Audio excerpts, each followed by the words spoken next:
Hey everyone, welcome back to another episode of Attack and Productions. Got Matt here. Matt actually took first place this week.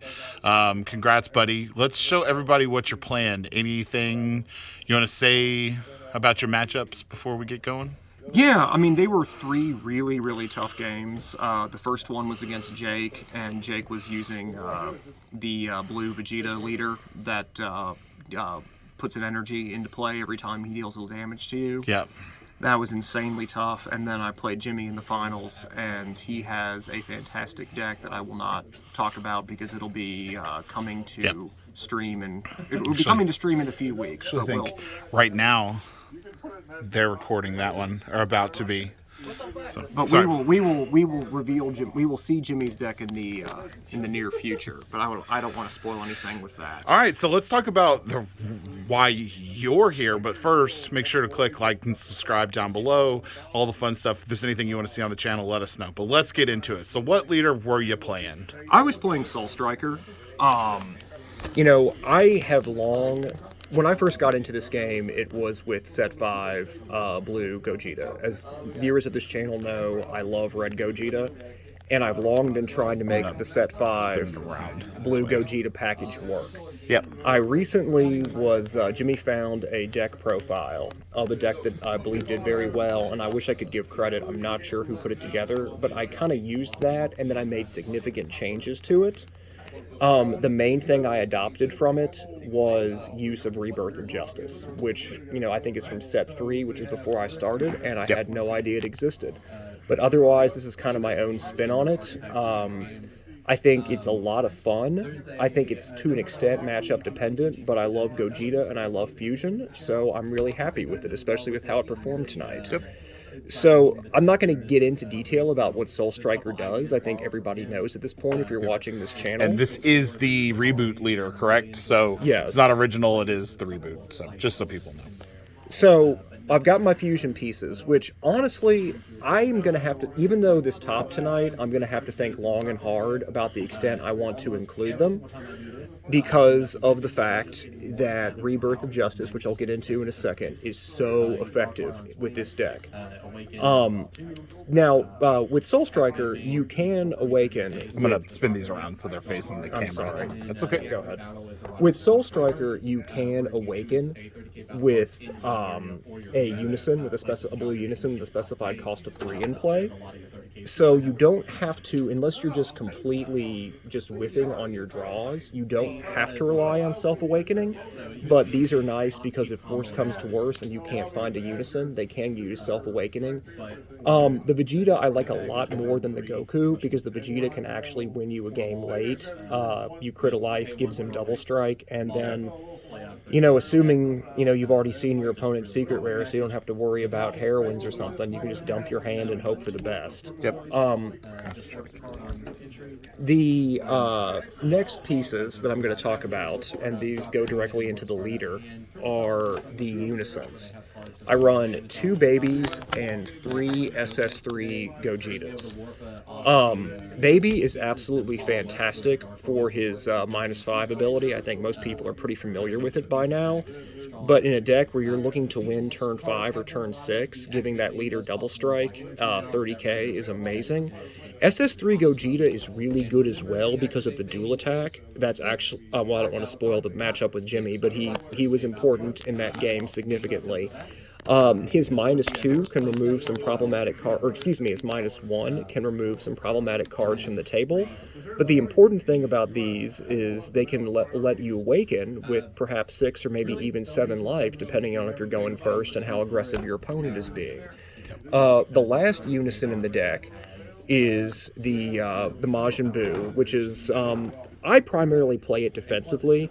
There are situations where you could kind of use it for a Hail Mary, try to win the game, but it's probably one of the most impressive defensive unisons in the game. In terms of the unison package, we have 3 God Sealing Trunks, which, since you're playing your unisons for 3 and you're plus 2ing on Baby the first time he's played, you know, your opponent's going to have to work long and hard to get Baby below the threshold to allow you to play God Sealing. I also run 2 SS2 Trunks Heroic Prospects. they're not as good as they used to be, but against certain wideboards, they can certainly come in handy. Yeah. They've definitely been worse since Dark Brawly fell out of favor. Yeah, I mean, it's, I've kind of gone back and forth about what I want to do with them, but I think for the time being, they'll probably stay. Getting into the fusion package, we've already seen the Gokus and the Vegetas. The Gokus and the Vegetas can fuse into the 5-drop Gogeta from set 5. It costs you 4 to do it, and you have to remember you got to have Sparkling 5 if you want to get his auto, but you'll draw 2 and you'll bottom deck 2 battle cards on I believe it's bottom deck, excuse me, it's been a long night. Yeah, it should be. Yeah, you'll bottom deck two of your opponent's battle cards. Alternatively, if you want to get into him, you can run, if you don't have your fusion pieces, you can run Rebirth of Justice for 4. This is from set 3. You pay 4, you play a 5-drop. Hopefully you'll be playing this 5-drop, and you're going to remove 3 cards from the board. You're going to bounce 1 back to the hand with Rebirth of Justice, and you're going to bottom deck 2 with Ultimate Fusion Gogeta. Your goal is ultimately to get into the big boy, the 8-drop Gogeta, who is absolutely insane. On play, he returns 2 of your opponent's battle cards to hand.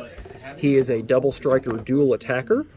And in the current meta, it's very difficult to get through a turn once he's on the board, since to my knowledge, there's no blue equivalent for Strategies of the Universe 7. But if you can somehow survive, and the ideal solution would be to play Baby, and hope that he's not going to get warped or popped on attack by opponent's battle cards, Baby Hatch, I mean. If you have less than 6 cards in hand at the end of your turn, your opponent, or at the end of your opponent's turn, your opponent has to put everything back except for 3. One thing that's really helpful is this promo Gogeta, because as we talked about, Gogetas are getting popped constantly. So if your Gogeta gets popped, you go into the promo Gogeta. He free plays. And then you've been really on this card since it came out. Like, you've been super stoked. I think it's fantastic. I think it's absolutely fantastic for a couple reasons. One, cards get popped constantly, so you put him out. Then your next turn, you play 2, pay 2, go into your 8-drop.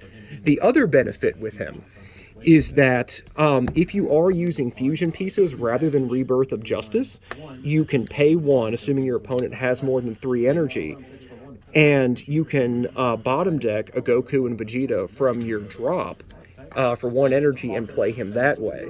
So normally your 8-drop is going to cost usually 6 to get out. 4 for the main 5-drop, or 4 with Rebirth of Justice, and then 2 more for the 6-drop. Now the thing to be aware of is what you can do with Soul Striker is on turn 4, for example. You can pay the 4, get the 5-drop out. You could swing with your leader, restand 2 energy, use a Sensu Beam. Now you've got more energy restood, and then you can pay 2 for the 8-drop and still have energy left over for defending the next turn. So that 5-drop is amazing. Also, I love this negate. These are selling for like next to nothing on most websites. This Championship Pack Pycon. He is a 2-drop counter, and let's face it, with blue on turn 2, if you're using a 3-drop fixed cost Unison, there's not a lot for blue to do on turn 2. You can pay him for 2, negate the attack, return a battle card to hand, and then if I believe it's you or your opponent, I think it's you have to have 5 or more blue energy. You can then pay 3 and go into the 8-drop Gogeta that way. Which is super good. Yeah, just obscene. I'm only currently running 1 Murray Chen. I think I may take him up to 2. The original deck list I saw with this, I think was running 3 or 4 Murray Chens. The big difference in mine is he wasn't running Pycons, he wasn't running Babies, he wasn't running Boo. But I think Murray Chen is becoming increasingly good in value. Baby Hatch, of course, for your SCR. I mean, that goes without saying. Also, I run 1 Counter Baby. I've gone back and forth on him, especially with the -5 on Baby Unison. But I think he's incredibly strong, especially if you're trying to bait stuff out. Like, let's say, you minus your. I mean, I think there are situations where it would be justified to let's say you have no Unison on the table. You have 5 energy. You pay 5 for the Baby Unison. Kill him. Well, you probably want to swing with him first, but then kill him. Give your leader 30k double strike, swing with your leader, bait out that negate, discard 2. Now you've got Baby on the field for free. And then just typical blue tech, nothing fancy. 4 Senzu Beans. The most important thing with the Senzu Beans is I only use them offensively if I am trying to get my 8 drop out early and I want to have enough energy left for defense on the crackback. Otherwise, in my experience, Senzu Beans are probably more of a defensive card, but I think it's mostly a question of playstyle. Yep. 4 D Magics, and then 4 Vegeta Super combos. It's a fun deck. It has significant vulnerabilities, but I had some favorable matchups tonight, and, things broke my way. I really enjoy it. I don't think it's as strong as the red Gogeta that I play, depending on matchups. But the reason I'm so high on that red Gogeta, which you'll have seen me play 1,000 times, is I think Giant Meteor is an absolute game changer. So when I may do another profile of that deck sometime down the road when Giant Meteor comes out. But thank you for looking at my blue Gogeta. I really appreciate it, and I'm thrilled with the deck. Hey, thanks so much, Matt. I'm super stoked that you got the win with this. It's such a cool list, and I unfortunately did not get a chance to play it, but I heard nothing but singing praises out of the people that you got to test with, kind of getting it ready. And I know Jimmy had a little bit of a hand in helping you get this list together, and that's just fantastic. Any parting words? I don't want to steal Fluff's quote, so as always, I keep wanting to come up with things, but I'm just stealing Fluff's quotes. I would just say, don't worry about getting your butt kicked in this game. It's going to happen. A lot of us went to Gen Con, and a lot of us underperformed relative to our expectations. But the more you play, the better you get. Yep, that's very true. Thank you guys so much for watching. Again, thank you, Matt, for taking the time to kind of walk us through this and give us your thoughts on it and talk about everything that happened tonight. But as always, read your cards, know your plays. Let us make the mistakes so that you don't have to. And as always, fluff out.